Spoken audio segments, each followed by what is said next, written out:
어머니 탓 아니에요. 짧고도 강렬했던 그 한마디는 그날 무대를 본 시청자들의 심장을 동시에 멎게 만들었다.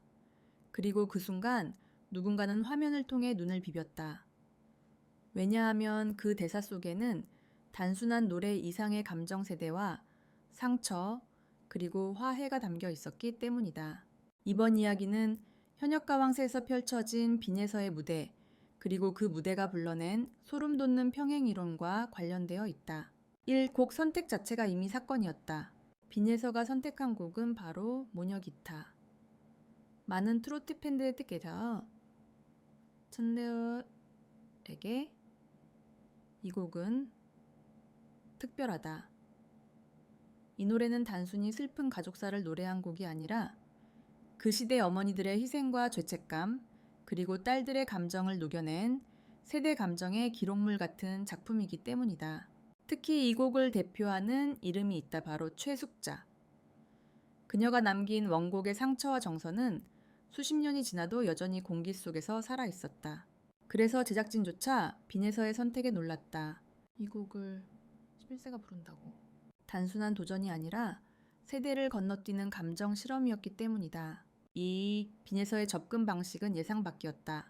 많은 사람들은 어린 가수들이 정서를 흉내내기 위해 표정을 만들고 감정을 과장한다고 생각한다. 하지만 빈에서는 정반대의 길을 탔다. 감정을 밀어붙이지 않고 호흡을 길게 잡지 않고 눈물을 연출하지도 않고 애절을 과용하지도 않았다. 오히려 담담하고 차분하게 부르면서 노래 속의 감정이 스스로 피어나도록 기다렸다. 이건 매우 어려운 선택이다. 감정을 던지지 않으면 전달이 안 된다. 하지만 감정을 밀면 감정이 죽는다. 빈에서가 택한 방식은 그 사이에 좁은 틈이었다. 3. 전설의 가수 최숙자와의 평행이론이 시작되다. 이 무대가 가장 소름 돋았던 지점은 바로 이 부분이다. 최숙자가 모녀 기타를 부를 때는 어머니의 죄책감을 품은 딸의 시선이었고, 빈에서가 재해석한 모녀 기타는 세대와 시대를 건너 오히려 딸의 입장에서 다시 어머니에게 말을 건네는 구조가 되었다. 그 순간 무대는 하나의 문장이 되었다. 어머니 탓 아니에요. 이 한마디는 원곡의 정서와 연결되면서도 완전히 새로운 해석을 만드는 평행이론이었다. 그리고 이 지점에서 시청자들은 숨을 내쉬었다. 그 감정이 너무 조용했기 때문이다. 4. 코치들과 심사위원의 반응이 진짜였다. 평소 날카로운 평가와 분석을 아끼지 않던 코치진이 이번만큼은 쉽게 말을 꺼내지 못했다. 한 코치는 말없이 고개만 끄덕였고 다른 코치는 입술을 깨물었다. 지연된 평가 속에서 나온 한마디는 단순했다. 이건 노래를 넘었다. 그 말은 감정을 소비하지 않고 감정을 건드렸다는 뜻이다. 트로트에서 가장 어려운 방식이다. 2. 방청석의 반응은 더 즉각적이었다더라. 카메라는 객석을 비췄다. 60대 이상의 관객들이 눈가를 닫고 있었다. 눈물의 이유는 설명 필요가 없었다. 그들은 원래 이 노래의 세대였고, 그 노래 속 어머니였고, 그 노래 속 딸이었기 때문이다. 이건 그들에게 단순한 추억이 아니라 삶의 기록이었다. 6. 하늘에서 울었다는 반응까지 나온 이유. 이 무대 이후 커뮤니티에 올라온 댓글 중 하나가 화제를 일으켰다. 최숙자도 하늘에서 울었을 것이다. 이 문장은 빈에서의 무대를 정확히 설명했다. 그 무대는 과거의 가수와 현재의 가수와 시청자와 어머니와 딸과 세대 전체를 동시에 연결하는 방식으로 작동했기 때문이다. 7. 그리고 질문 하나가 남았다. 그렇다면 이 무대는 단순히 잘한 무대였던 걸까? 아니면 빈에서라는 가수가 가진 감정 표현 메커니즘의 실체였을까? 이 질문을 풀기 위해선 빈에서가 어떻게 감정을 다루는지, 그 감정이 어디서 오는지, 그리고 왜 시청자들이 거기에 반응하는지를 더 깊게 봐야 한다. 그리고 그 이야기는 파트 2에서 이어진다. 빈에서의 무대가 남긴 여운은 단순한 잘했다의 차원을 넘었다. 그 무대는 시청자 제작진 음악인 팬덤 모두에게 다른 의미로 작용했다. 그리고 그 의미의 정체를 파고들면 트로트라는 장르가 왜 여전히 강력한지까지 드러난다. 1. 어린 가수의 감정은 어디서 오는가? 많은 사람들이 가장 먼저 던진 질문은 이것이었다. 11살짜리가 이런 감정을 어떻게 알고 부르지? 여기에는 두 가지 오해가 있다. 첫째 감정은 경험에서만 나온다고 생각하는 오해, 둘째 어린이는 감정을 모른다는 오해. 하지만 어린 가수들을 두어 시즌 동안 지켜본 전문가들의 결론은 다르다. 감정의 주제는 다를 수 있어도 감정의 구조는 동일하다는 것이다. 이별과 그리움은 사랑이 있어야만 느껴지는 게 아니라 상실이 있을 때 느껴진다. 어린 시절에도 상실은 존재한다. 친구와의 헤어짐, 가족과의 거리감, 자신에 대한 불안, 인정받고 싶은 욕구. 이 모든 감정의 구조는 트로트의 정서와 연결된다. 그래서 빈에서의 무대는 감정을 흉내낸 게 아니라 감정의 구조를 사용한 무대였다. 이 왜 어른들이 울었는가? 어른들이 눈물을 흘린 이유는 단순히 노래가 슬퍼서가 아니다. 그 이유는 정확히 두 가지다. 1세대 정서의 복원, 이 죄책감의 해방. 트로트 장르는 한국에서 몇십 년간 울어도 되는 장르로 기능해왔다.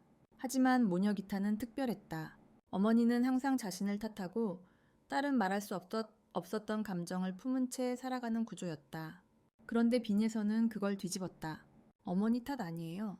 이 짧은 문장은 여성세대 전체가 제대로 말하지 못했던 감정을 대신 표현해줬다. 이건 슬픔이 아니라 해방이다. 삽 음악이 만들어낸 세대 간 화해. 트로트의 진짜 힘은 세대를 연결하는 데 있다. 요즘 많은 장르가 세대 분리를 만든다면 트로트는 반대로 세대 접촉을 만든다. 어른들이 울고 아이가 부르고 그걸 또 다른 세대가 본다. 이 구조는 굉장히 드물다. 특히 방송이 끝난 뒤 이런 댓글이 많이 등장했다. 우리 엄마 생각났다. 내 딸도 나한테 이렇게 말해줬으면 좋겠다. 이건 노래가 아니라 위로다. 세대가 다 울었다. 이게 바로 모녀기타 재해석의 파급력이다. 4. 이 무대는 빈에서의 기술이 아니라 해석이었다. 기술적인 차원에서 보자면 빈에서는 더 성장할 여지가 있다. 발성, 호흡, 음정, 안정, 문장 처리. 이건 모두 연습으로 다지면 되는 영역이다. 그런데 기술과 별개로 평가단이 격하게 반응한 이유는 딱 하나였다. 해석이 있었다. 해석은 가수가 가장 비싼 능력이다.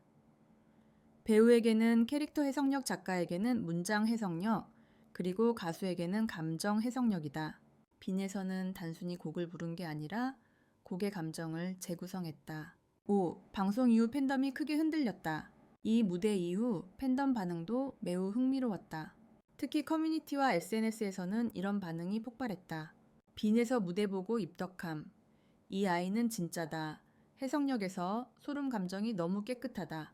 무대가 아니라 장면이었다. 트로트 팬덤에서 해석력 입덕은 거의 최상급 반응이다. 그 이유는 명확하다.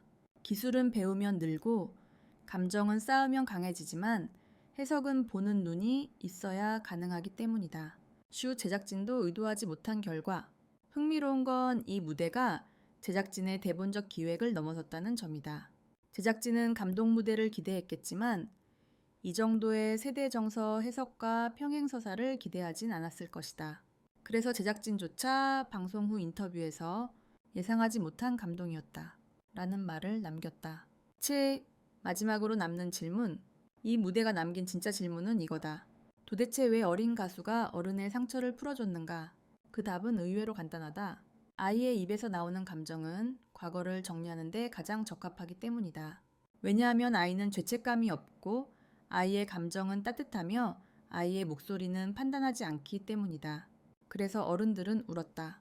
그리고 어떤 시청자는 이렇게 말했다. 어른이 부르면 슬프고 아이가 부르면 용서가 된다. 그 한 문장이 모든 걸 설명했다. 이 무대는 결국 하나의 문장으로 정리할 수 있다. 슬픔이 아니라 화해였다. 그리고 화해는 트로트가 가장 잘하는 장르적 영역이다.